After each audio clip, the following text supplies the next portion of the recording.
Outdoors Queensland respectfully acknowledges traditional owners of the various lands where we gather. It's not just in Queensland. We've got, I saw Laurie's there from Outdoors New South Wales ACT and Dave Chitty there from the high country. And we'd like to acknowledge, the traditional owners of all the lands where we gather. I'm in Brisbane or Meanjin, which is Yagara country. We pay respect to elders past, present and emerging, and acknowledge the important roles that Aboriginal and Torres Strait Islander peoples have in relation to the land, sky and waterways that are used for outdoor activities right across the country. And Outdoors Queensland also acknowledges the funding provided by the Queensland Government, which supports outdoor activities right across the state. Welcome to another session of Coffee and Conversation. I'm Dom Courtney, Executive Officer of Outdoors Queensland. Mark Squires, our Operations Manager, is also here today. As I said, the recordings will be available online. I think we're up to number 7 session for this year. So the first ever episode we had of Coffee and Conversation was Friday the 27th of March last year. So we've had our first birthday and we're pleased to continue with these sessions with you. And it really is about the contributions that you guys have to these sessions, and that's what makes it valuable for us. There's a few things on the topic, on the agenda there to discuss. Again, another feature-packed show, but yeah, just want to get right into it. If anyone else has anything else, please sing out. If you've got any ideas for further topics for other sessions, please let us know. But yeah, just thought we'll go through some of these ones. The Active Kit, the Queensland Government program, that we had a big discussion about that in the session 2 weeks ago with Melinda from Sport and Rec came along and had a big chat about it. So I just wanted to summarise that again and just highlight that applications are open on that one. They close on the 19th of April, the Monday. So you've got to register on the government portal and the Sport and Recreation grant portal. And the projects need to be delivered over that 13-month period between the 1st of June this year and 30th of June next year. So it's an interesting program. It's quite complicated. I'm looking at an application on behalf of Outdoors Queensland, and they actually do require a fair bit of information, but I guess that makes sense given the funding is for up to $200,000 of government funding. So they're seeking a fair bit of detail in what they're after. There's also requirements regarding cash contributions on that. But the big thing is about that driving physical activity participation, particularly for people who are underactive or inactive, and strengthening capability of organisations. So that's the other part of that. So I think the big thing there is to have a good look at the eligibility and the guidelines. So I just wanted to highlight that again this week, and that does close on the 19th. So, and the other thing, just from Sport and Rec Queensland, they've got some free online workshops right now. The Member Protection Information Officer. So they're, the go-to person in clubs for members to discuss any problems or formal complaints. So they've got an online session next Wednesday. The Wednesday after, sorry, the 21st of April. But there is 7 online modules you need to have done before you can complete that workshop. So it probably does need a little bit of preparation. So if anyone's interested in that or sharing it with other clubs, there's information about that one on our website, or I've got that link there, which I'm not sure, Mark, if you've popped that in the chat. I haven't got the chat open at the minute, but and the other one there is the complaint handling. They called it complaint handling in sport, so I inserted in recreation there, but it's the same method. So that's another online workshop that Sport and Rec's running. That one's not until May. So just wanted to flag both of those as opportunities to get involved in those ones and have a look at that training, or to share it to others in your networks. So That's another one there that you can just have a look at for your information. Another opportunity to develop organisations, active Queenslanders Industry Alliance. So we've got Steve Gay from AQIA to speak to us today about some workshops and the forums that are coming up over the next few months. So I'll just hand over to Steve. I'll just stop my screen sharing, and Steve, you'll be able to share your screen to the group and go through the forums, mate. No worries. I'll just get that ready.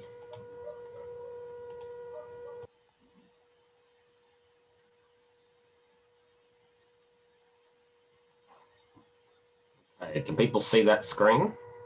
The Active Queenslanders Forum, is that coming up? Yep. So, hi everyone, I'm Steve. I work at Active Queenslanders Industry Alliance, which, if you're not familiar, we are basically the service delivery arm for the peak bodies, Fitness Australia, Q Sport and Outdoors Queensland.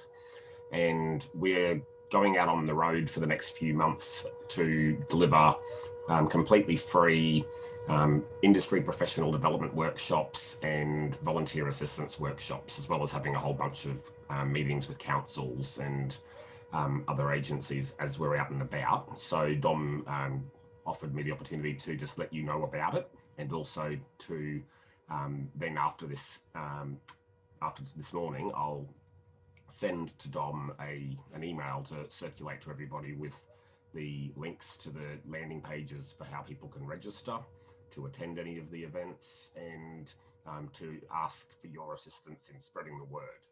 So it's just a great opportunity for people to come along and find out what Active Queenslanders Industry Alliance can deliver for free for their organisation or club, and to also provide them with this industry professional development session, which is going to be a quite key deliverable for us in terms of engaging with both the paid workforce and the small business operators in industries such as recreation and fitness.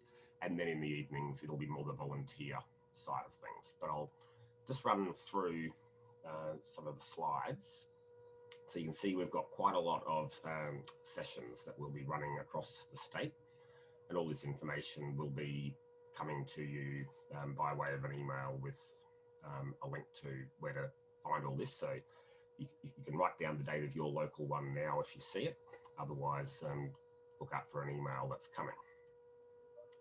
So each day in each of those locations, we're going to run a lunchtime industry professional development workshop, and you can see the agenda on your screen. And I'll take you through a few more pages in a moment of breaking down sessions 1, 2, and 3. But the essence is that it's to be a practical exercise rather than just a talk fest. So we're going to start with an actual workshop where all participants will receive a workbook in advance, and then be given a practical exercise to go about some business planning skills, and just some prompts for various things to think about, which I'll come to again in a second.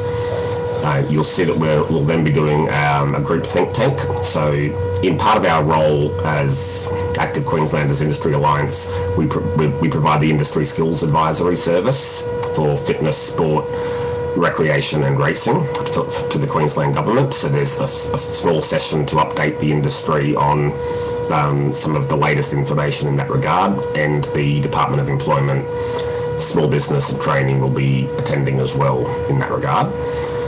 And then over lunch, we'll have a guest speaker.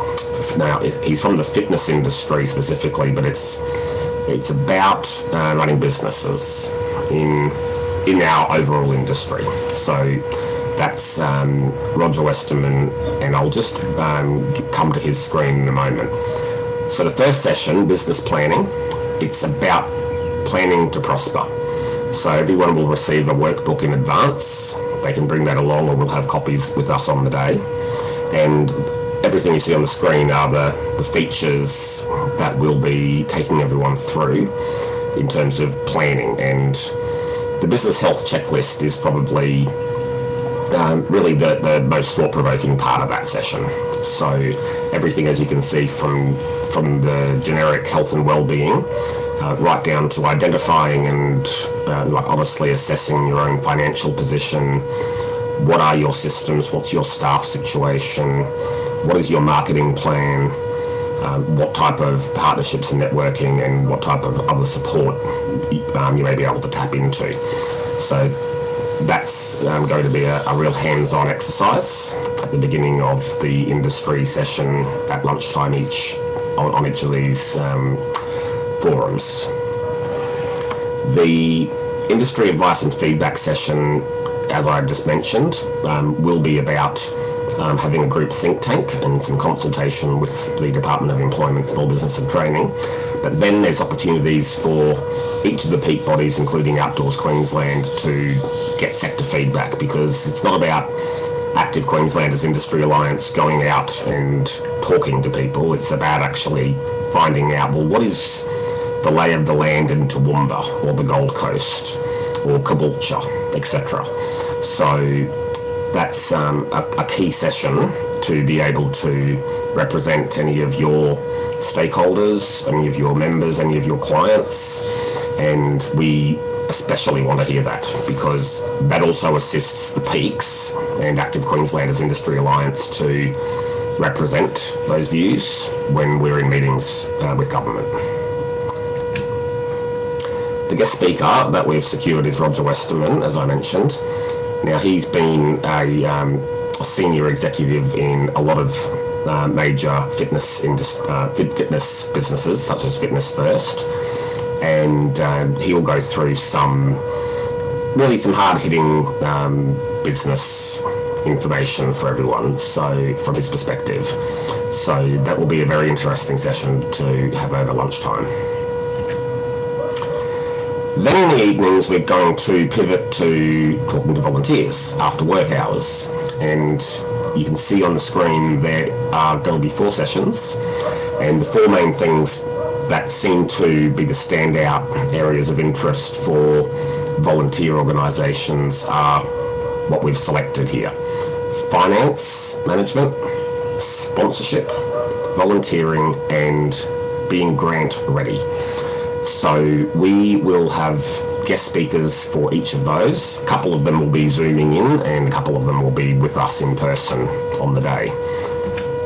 We'll be starting it off with club and organisation finance.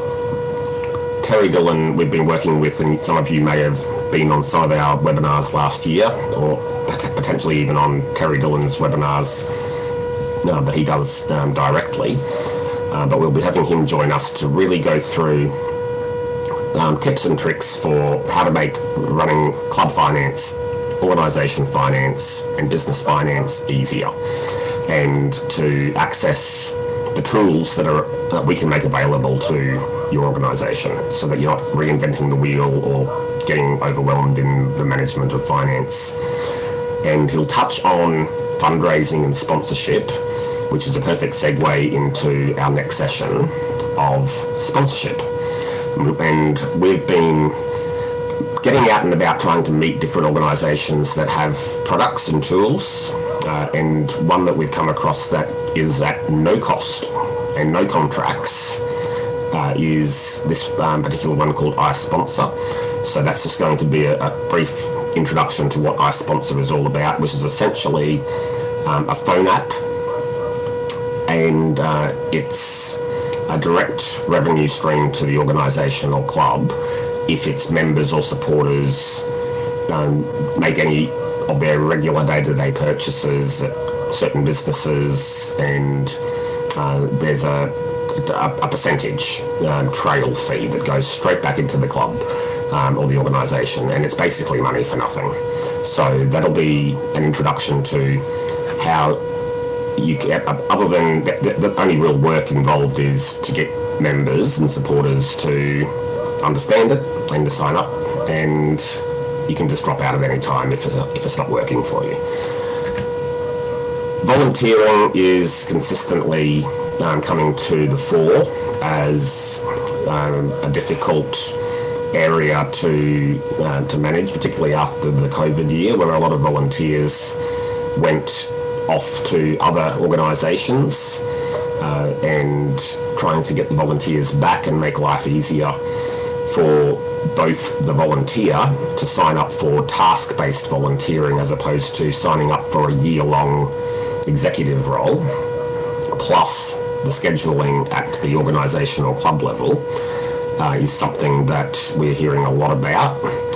We have done a couple of trials with Orange Sky. Orange Sky is a not-for-profit organisation that received funding from Google to build a volunteer management app and website, which clubs and organisations can access.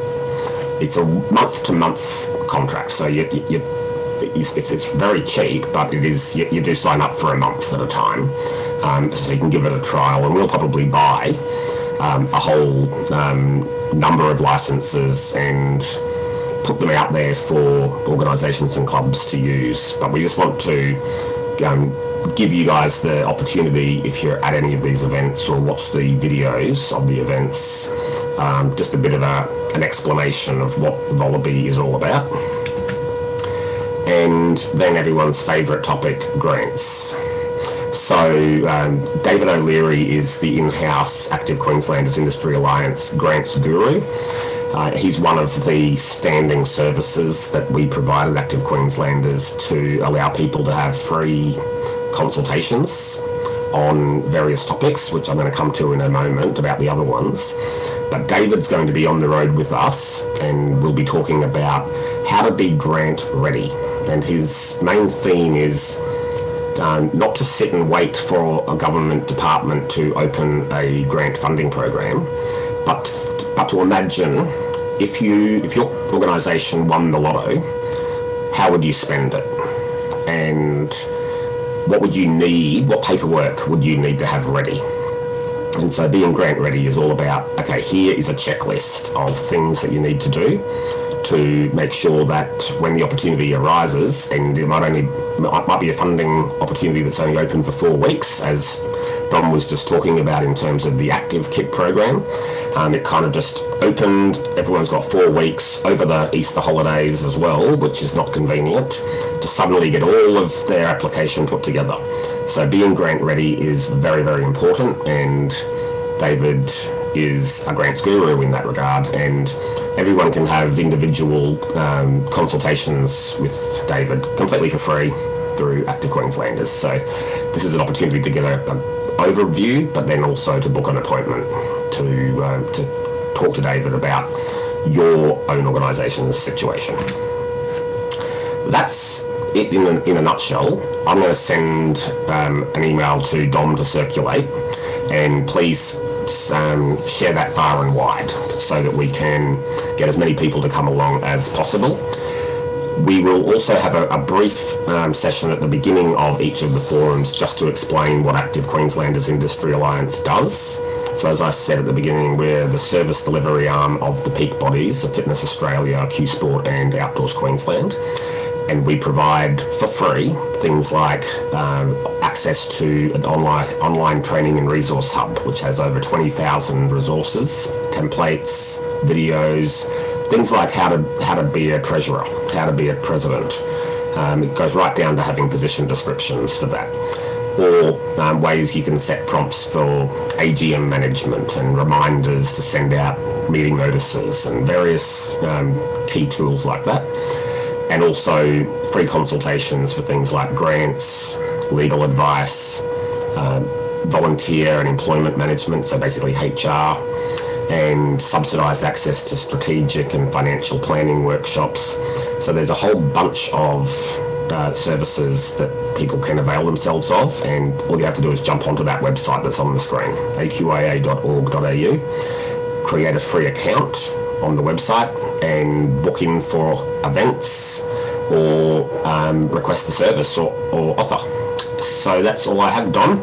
I just wanted to introduce all of that to everybody, and I'll get an email to you to send around to everyone later today. Perfect, thanks, Steve.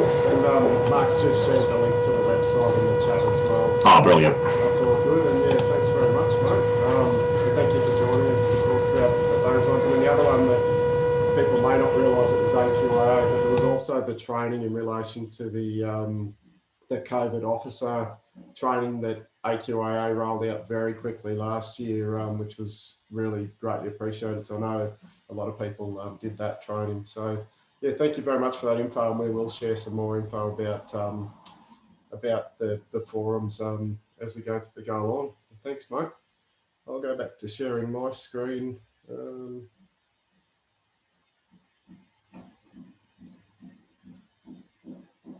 Awesome. A few other things just to talk about the OCA National Summit. I mentioned this a couple of weeks ago. So that summit's at the end of May. Yeah, so there's a bit of the topics there. There's some information on the OCA website on that one too, and it's really all about opportunities to have feedback and to contribute to a positive aspects of the outdoor sector and the various aspects of the outdoor sector. So that's really the focus of that summit. So yeah, looking forward to that one as well, which is coming up. Inside the outhouse, I might hand over. I saw both David and Pete have joined us today. I'm not sure which orator would like to have a chat about what's coming up for the outhouse crew. Happy to hand over to one of you two gentlemen. Yeah, I'm quite happy to have a chat. Morning, everyone. My name's Pete. I'm from Inside the Outhouse, a forum of conversation amongst the outdoor sector, which occurs at 13 minutes past 6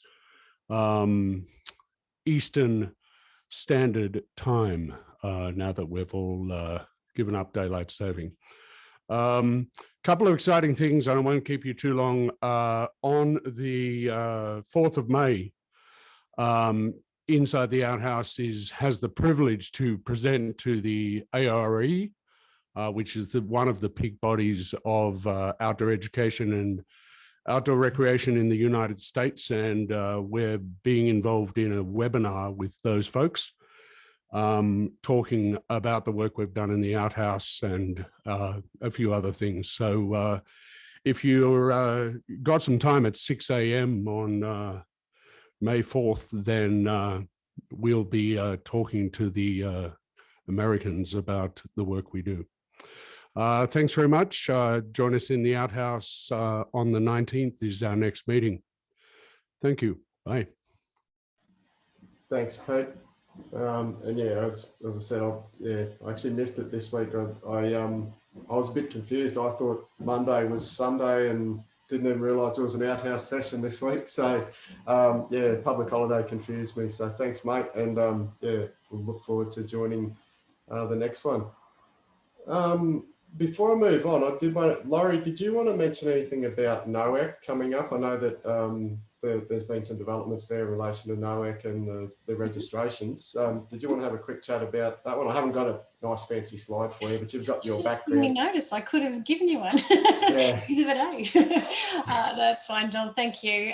Yes, we've got the abstracts open. The final lot of abstracts are now open for submission, and they close on the 24th of April. So if anyone wants to tell their story and inspire others, or even just have a workshop around some of the challenges they're facing, that's a great opportunity to do so. It's available on the NOAC website. You can certainly go to our website, or I think a lot of different peaks have got links to it, but basically it's outdoorsnswact.com.au, and you can navigate through the site there. Oh, thanks, Mark, on the ball. And literally the conference is looking amazing. We've got quite a lineup of really great keynote speakers, some exciting activities lined up for you in the beautiful Blue Mountains. And yeah, it's heading up to be a fabulous event. So jump on board. Thanks, Laurie. Another one to look forward to. So yeah, thank you very much.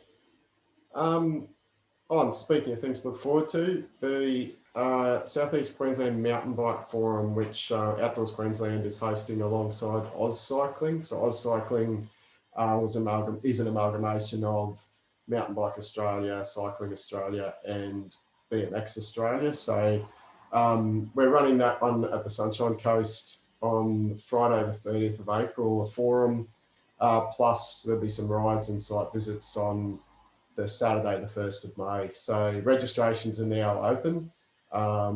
Mark's just shared a link to that one in the chat as well. So, and we're also looking at another mountain bike forum up in Mackay with details to be confirmed on that one. So we'll get some more information out about that one shortly. So just wanted to let you know if anyone's interested in coming along to the SEQ mountain bike forum. That's it's intended to be for anyone with interest in mountain biking, from land managers, riders, obviously people involved in events, also people on the industry side of it, as in shops and those sort of things. So if you're interested in that one, please come and join us. It's a free event, and we'd love to see you there. It's the 30th of April, so not too far away. I mentioned this one a couple of weeks ago, but Redland City have got this Birkdale community precinct. It's a pretty large site at Birkdale, so that's just on the eastern side of Brisbane, their own Redland's wonderful area down there. So they've got this large site at Birkdale. There is some community open days coming up next week. And then the feedback's open until the 4th of May. And yeah, just some links there to that. So there's plenty of, it's a really interesting site, and there's some really interesting opportunities of what could be done at that site. So I think it's something that people could certainly value. There'd be value in providing feedback on opportunities there, and the council's certainly seeking that feedback. So I just wanted to flag that one as well.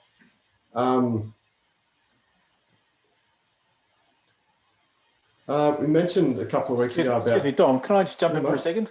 Yes, I know that David is having to leave fairly soon, and he had something he wanted to share before he disappeared. Oh, okay. Yep. Over to you, Dave.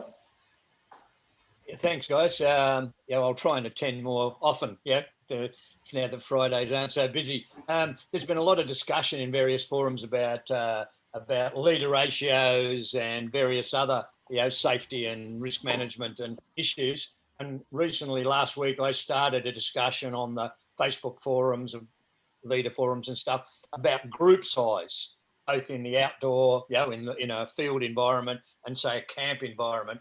And it's just an open discussion about, how does group size affect our ability to manage risk, or does it? Quality of service, and obviously environmental issues are a thing. And I just put it out as an open discussion. I have no particular axe on it, but it's one of those things that I guess land managers and insurers and others have an interest in, and perhaps we can get some informal discussions, which is what I've started, and it could be something for more formal discussions at a later stage.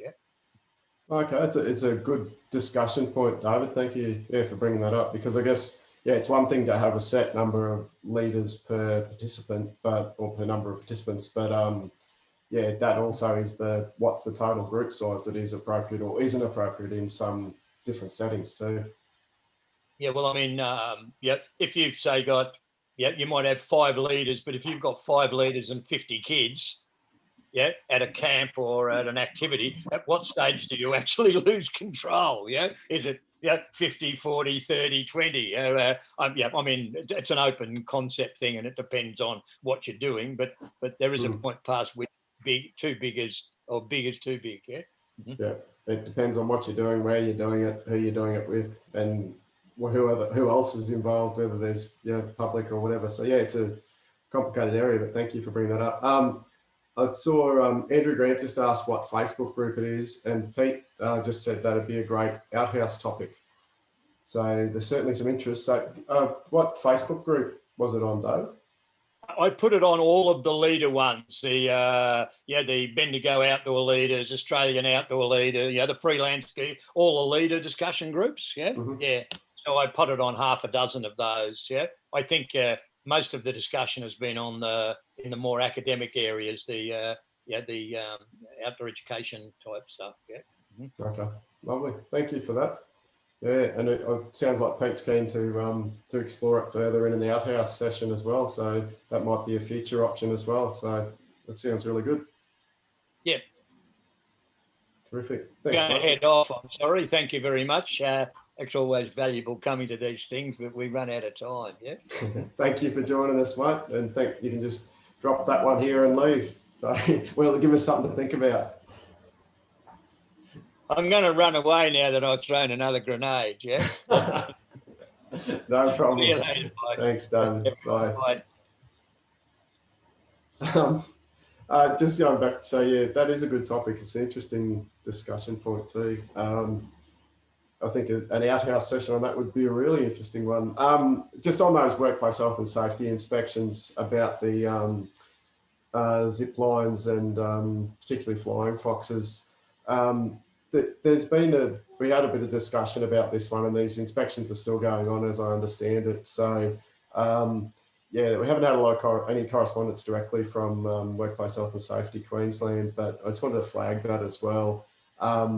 But Steve Whitmore, Mark, you spoke to him last week, I think. I don't know if you wanted to speak about that at all. Yes, no, I did. I spoke to Steve Whitmore from Project Adventure, and I'm just about to share a copy of a clause from the standard that applies to flying foxes. It basically is the out for training organisations and outdoor education centres. The clause applies to flying foxes in an amusement situation only, not for training organisations or centres or whatever else. So I'll just pop that up right now for you. Yeah, so Steve has highlighted that in the standard it specifically says that the standard doesn't apply to training and outdoor education settings. So that's the point that he's making to Workplace Health and Safety in relation to that. So Mark's there's the clause now shared directly from the standard as it applies to flying foxes. Thank you, mate. I guess at the same time, we're certainly not saying we don't have to comply with workplace health and safety directions and that sort of thing, but just understanding how it all fits together. And that's where there's been a fair bit of, or a little bit of confusion, I guess, in this space, and particularly in relation to flying foxes and giant swings seems to be the areas that they're particularly interested in. Yeah, if I can add one more thing, Steve was also very keen to impress upon me, and therefore you, that this doesn't absolve you of any responsibility to get things properly engineered, properly checked, regularly checked, and so on. You know, it's clear there's a responsibility to make sure these things are constructed and run properly. They're just not covered under this clause. That's all. Yeah. Thanks, Mike. Did anyone else have any questions or any comments on that? It's a big bit of information that Mark's just put in the chat, but maybe if you have a look at it, and then we can have a further discussion on that one as well later on. I just wanted to flag again, I mentioned this one a couple of weeks ago, the Queensland Police Service protecting crowded places from terrorism. They've got these events coming up, so these forums, so that one obviously in Toowoomba's been and gone, but there's a few more coming up, Bundaberg and Mount Isa, the next couple. So I just wanted to flag that too. If you are interested in attending that, they're really for event organisers, for people who are organising, and really they're interested in any events in crowd that could create a crowded place that and how they protect that place from terrorism. So they very much want to talk to owners of spaces, people who hold events, and it's really about sharing information and guidance in relation to that. So yeah, if you are interested, there's the police email address there, just at counter.terrorism@police.qld.gov.au. So yeah, would encourage you to have to get involved in those ones if you feel it's relevant to you. Good old COVID. Where would we be without it? I've just got the latest version of the roadmap, or the COVID Safe Future document from the Queensland Government. So that's got the update as of 12 o'clock on April Fool's Day. Not that it was anything to do with April Fool's, but yeah, so the key parts, I guess, on there is those restrictions that apply to all of Queensland now. So we need to just keep that in mind. And obviously this goes back to the public health direction that's been released by the Chief Health Officer in the Queensland Government. So that's a key part of what we're now working within, and they apply until it says on there 12 noon, 15th of April. So that's next Thursday. So those restrictions apply, and I guess we'll have an update as we move forward about that. So the biggest one, I think, on all of that has impact mostly for us is about the masks. So the face mask, so the current restriction or requirement is wearing the mask, or you have to have a mask with you at all times if you leave home, unless you've got a lawful reason not to. And some people do have that lawful reason not to, if you have medical conditions, etc. And then Sport and Rec released some information as well to clarify, and we shared this on our website and also on an e-news bulletin about when you have to wear a face mask in indoor spaces. So you have to in indoor recreational facilities and gyms, and then it's except if you are doing strenuous exercise. Indoor workplaces where it's safe to wear a mask and you can't physically distance. And then public transport, taxis, rideshare, and then queues when you're queuing up for transport. So those ones you have to wear at all times. When you're indoors. And then it says in the document, it's strongly recommended to wear a mask when you're outdoors if you're unable to stay more than 1.5 metres away from other people. And they say such as busy walkways and thoroughfares. And I think that's the piece that's caused a bit of confusion for some people in outdoor spaces. There's you know, if you're in a isolated area, like literally walking down the beach with no one around, I think there'd be no dramas with not wearing the mask at all, as long as you have to have one on you. But the other side of that is, if you're in a crowded space, then you should have your mask on. You're going to have it with you anyway. And they did flag that children under 12 don't have to wear them, the medical conditions, and also in workplaces if it's not safe. So the last thing they want to do is have a mask create a safety issue. So in relation to our industry plans to, particularly the outdoor recreation activity providers, there's clarity in relation to face masks aren't required to be worn on the field of play. And we've talked about the field of play in the past, but it does say if you're indoors, so this would apply to things like rock climbing, indoor rock climbing. Participants have to wear a mask if you're waiting to get involved in the activity, or outdoors if you can't physically distance. So I'd imagine it'd be something like a close briefing before an activity. You probably should have the mask, but again, don't forget it doesn't apply if kids are under 12. So, and people can remove their masks if they're puffing or out of breath as part of that. So they're trying to have a bit of reasonable approach to how these masks work. This is at the moment only until next Thursday. So I think it would be affecting some operators, particularly with holiday programs at the moment. But yeah, so that's probably just something to be aware of. Not sure if anyone has any comments on it or observations from the field.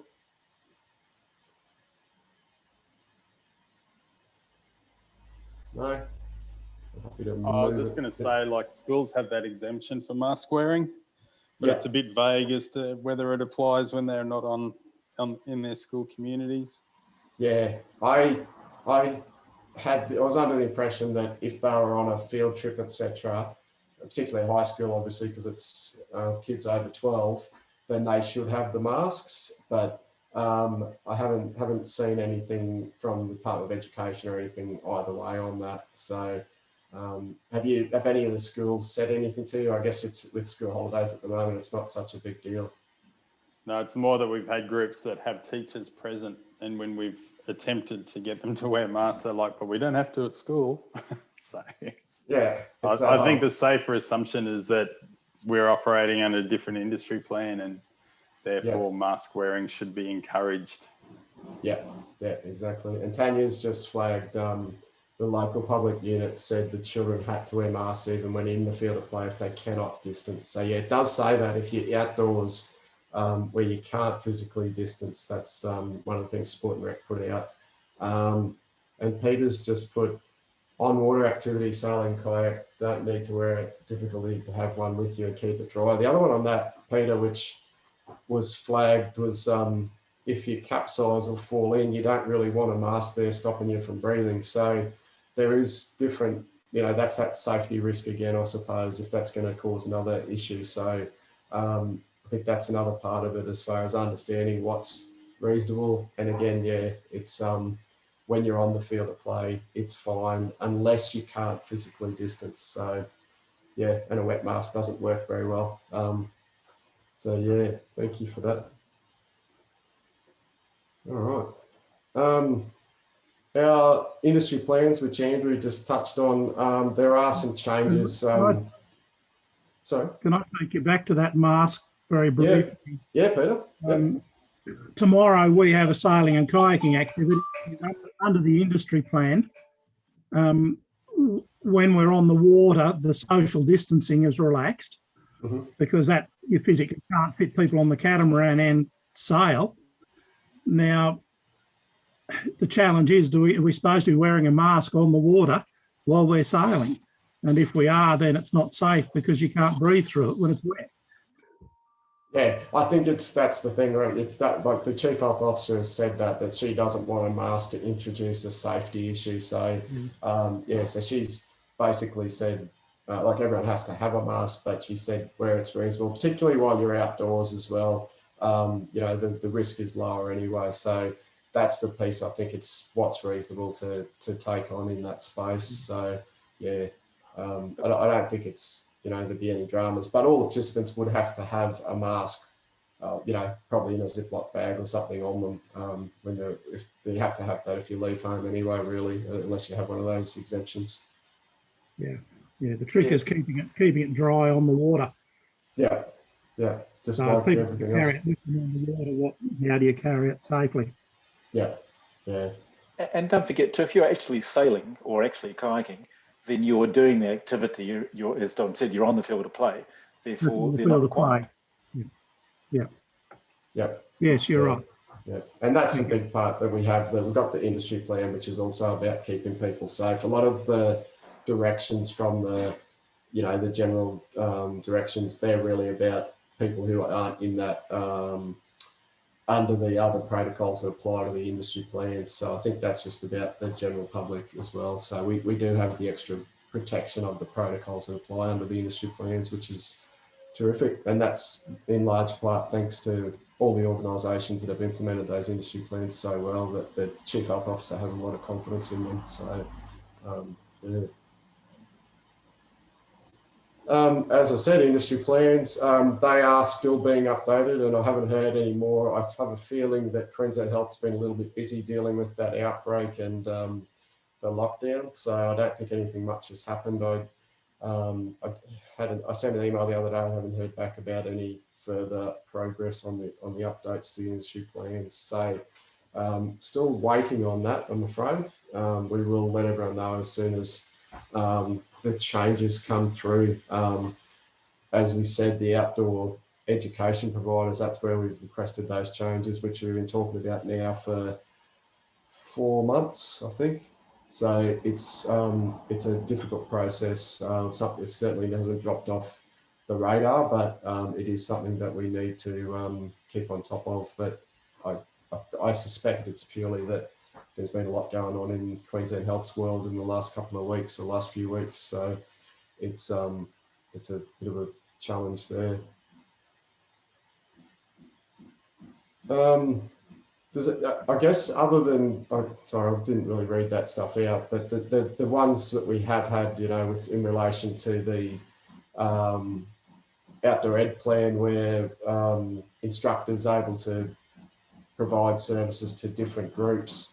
Are there other issues with any protocols in our industry plans that we need to consider for future changes? Does anyone have any dramas with what's going on there, putting aside the things we've already asked to have changed.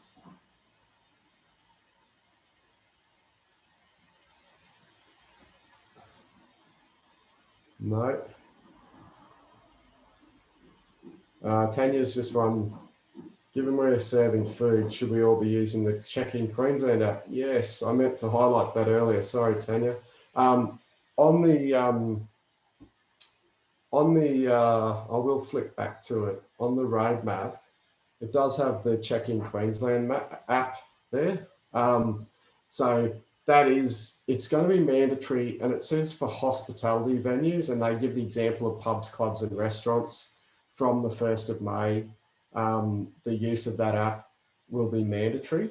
I have actually asked that question of, is that going to include our world? And I think it will if you're providing services with food in relation. I think Queensland Health is strongly encouraging everyone to use it anyway, and we're actually looking at it for Outdoors Queensland, for our events that we run.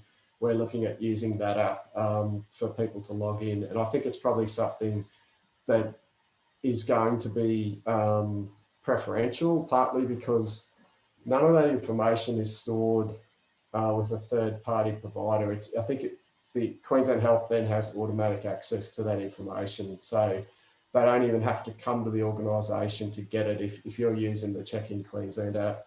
I think the ACT has been using a similar one for quite a while, and New South Wales has had a similar app going. It seems to just simplify the process a lot, rather than people running their own race in that. So a lot of people have just put different systems in place because they didn't have a Check in Queensland app to use up here. So I don't think we can use it for school camps, because you need each individual to sign in. To be able to use it, each individual needs to turn up with a smartphone with the Queensland Safe app, and like particularly primary school camps, that's not going to happen. So no, that's what I was going to say. I think it's probably more the non-school ones. So I think if you're running under the tourism accommodation plan, I wouldn't be surprised if these plans get updated to say use the Check in Queensland app where appropriate as part of the contact tracing. But I don't know that that'll apply to our plans. So it could apply to outdoor rec providers plans. So, but I don't know that it will work particularly for school camps. As you said, you wouldn't have every kid turning up with a phone, hopefully, to your venue. So I don't think it's gonna work in that way, but maybe you could use it for the adults who turn up, assuming they've got a smartphone. So so that's sort of how it's gonna work. I think if you had after 1st of May, I think if you had a weekend event where you had a group of adults coming to stay at your venue, I think then you'd probably have to look at it and have it in place, but that's sort of not necessarily operating as an outdoor venue. It's really operating under that tourism accommodation stuff. So need to have a look at that. But it is going to be mandatory from the 1st of May. Dom, in New South Wales and ACT, the app is only used for general public or adults. It's mandatory for everyone to just still keep the records of every contact of the children. But yeah, they don't use the app with the kids. Yeah. And that seems reasonable. Like, I just don't think it can be expected. And particularly when you're getting good records from the school, as long as you've got a version of it that is accessible, straight away. And realistically, that often it's going to be a school is going to have a problem as opposed to an outdoor ed centre. I don't know what it's like in Queensland, but there's still some areas in New South Wales where there's no mobile signal. So, so there are people that still have to take electronic records as literally writing down and then transferring to an electronic mode that they can send to the Department of Health if required. Yeah, we've certainly got that problem. And I mean, it's actually sometimes that's a good thing as far as getting out there and having the outdoor activities in those areas. So yeah, there's I just saw Tanya just said we have terrible mobile reception, but the app can be used offline. So yeah, and Tanya's also said that teachers sign in on the day of camp as well as staff not the kids. So thinking we'll use it for adults on site and events that are not school camps, which I think makes sense. Yeah. All right.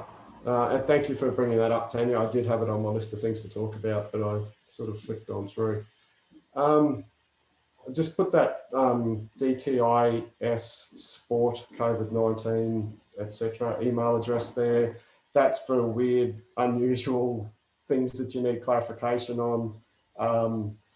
Feel free to copy me in on emails to them about that. And sometimes sport and rec people who deal with them even give me a call and we'll have a chat to me about different ones of those. So more than happy for you to copy me in or contact me if you have any questions. But yeah, and also those public health units, I think they're a little bit busy at the minute, but yeah, it might be worth just if you're interested in having a visit from them. Thanks, Laurie.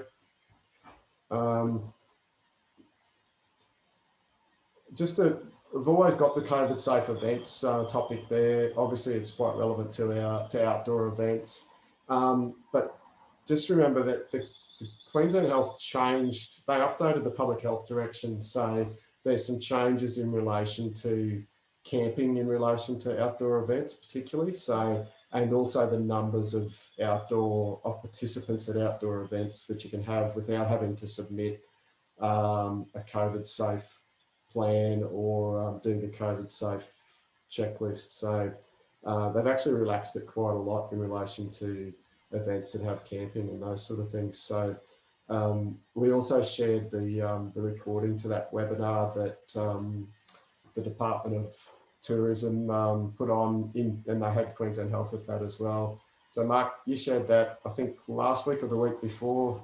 And I've just shared the link to it again now. Oh, thank you, mate. Yeah, you're good. Yeah, so that webinar is really good. It goes for an hour, but it was actually hearing from quite senior person at Queensland Health in relation to what they expect from event organisers, and I'd really recommend it for anyone who's organising events. It's worth a watch. It goes from the very large events down to the smaller scale events. They covered off on quite a lot of different aspects. So I think it's worth having a look at, particularly for anyone who's involved in organising events. And it might be worth sharing it with clubs and that sort of thing as well. Or it definitely is worth sharing it with any clubs. So yeah. Any questions about events or any other things? I think I've put in a plug most weeks, but there's a really good frequently asked questions document on there on the about COVID safe events, and it's worth a read too. So, and it even has some specific stuff about outdoor activities and outdoor events on there. That just about brings us to the end of our agenda. We've gone through quite a few dot points on there, but yeah, I've plugged in there at the bottom in red too, any other topics for discussion. We've got a couple of minutes if anyone has any other aspects you'd like to talk about, but would just like to, just a reminder, the AQIA, Active Queenslanders Industry Alliance, some of those roadshows that Steve spoke about, they're going to be a valuable resource, particularly the Plan to Prosper, the business planning aspects, and the volunteer sessions. I think they're going to be quite valuable. So I'll be attending some of those sessions in person. Others I'll probably dial in for. It just depends on the schedule. But yeah, I think there's some real value in those ones if you get a chance to attend. And I'll have something for everyone, I think. So that's the intention of those sessions. Dave Maskell has just shared about the OEAQ Fools Forum. I have invited someone from OEAQ to join us, so they might join us in a fortnight's time. But Dave, did you want to talk about that or about the forum? I'm just aware of it as a member, and I was at the AGM not long ago. They tried to do it last year, so it's the Facilitators of Outdoor Learnings Forum that happens pretty much every year. There's one in Southeast Queensland and one in up in Cairns, normally servicing the far north. of the community. And yeah, it's just a gathering of industry professionals. And there is been a mail out of the agenda in draft form, but unfortunately the draft form isn't actually on the link there at Eventbrite. But you can register if you were previously registered. That's still valid and carries over to this year's event. And once again, it's out at Brisbane Grammar School's site, out at hopefully with a bit more water in it now, out at Mugra Dam, Maroon. I'm not sure which. No, Mugra. Yeah. No, thanks, yeah, mate. Yeah. So we'll yeah, I'm going to go along to that one as well. So that's on the 15th of May. Yeah, it should be a good day. The plan is it's no PowerPoints, no death by PowerPoints, not sitting inside. We're going to be going out to their newer site and doing sort of chats and walks as we go around and explore the site throughout the day. So hopefully nice dry May weather and lots of discussions from anything from, I believe there's going to be a discussion about equity and a large panel of female representatives from within across the sector and in the industry. Anywhere to academic presentations about how the industry is looking, to technology by Dave Hills, and maybe Pete Smith might be presenting about community building in the outhouse. So lots of different content there, still being solidified, but yeah, it's coming up within a month, I think. Perfect. Yeah, thanks, David. Yeah, so I mean, it should be a good day, and yeah, I think it's great to see those opportunities, and hopefully we'll have someone from OEAQ, organisers of the forum, to speak to us maybe next fortnight. So yeah, thank you for bringing that one up. Does anyone else have any other topics you wanted to speak about? I just saw David's shared that link to the registration for the OEAQ Fools Forum. It is a great name for a forum as well. They've done well with that one. Yeah, I got something, Dom. Yeah, Gavin, go for your life, mate. Yeah, just that information's come through from Will Book, the senior ranger at Lamington National Park at Green Mountains. There's concerns because of the change in the camping at Green Mountains, with O'Reilly's taking over the campground, and you have to pay for 2 nights camping over a weekend. The people are camping along the track, so they haven't got to pay for the camp. Right. So they've changed it to 2-night minimum, have they? Yes, they have. For Saturday, Sunday. So people are going up there used to just go up there and then camp overnight because they arrive late or whatever, or get out early the next morning. They've got to stay there 2 nights now. So a lot of people are now heading down to the tracks and camping on the track. Yeah, right. Okay. So I dare say there'll be some sort of crackdown on, unauthorised camping, which is going to follow, and then it's going to potentially blow up. Yes. Oh dear. Yeah, I saw another one, which is it was a Victorian one, but it got a national article about all this rubbish that was left. I think it was in the Otway Ranges down in Victoria, parks down there, where they literally just had people had been camping over Easter and just left bags and bags of rubbish. And I know that happens sometimes in some of our sites, but it was just like such a bad look. But yeah, it's disappointing to have those sort of things. But also it's one of those flow-on effects, I guess, of a change in the management practice as far as Green Mountain. So it's certainly something to keep an eye on. Thank you for mentioning it.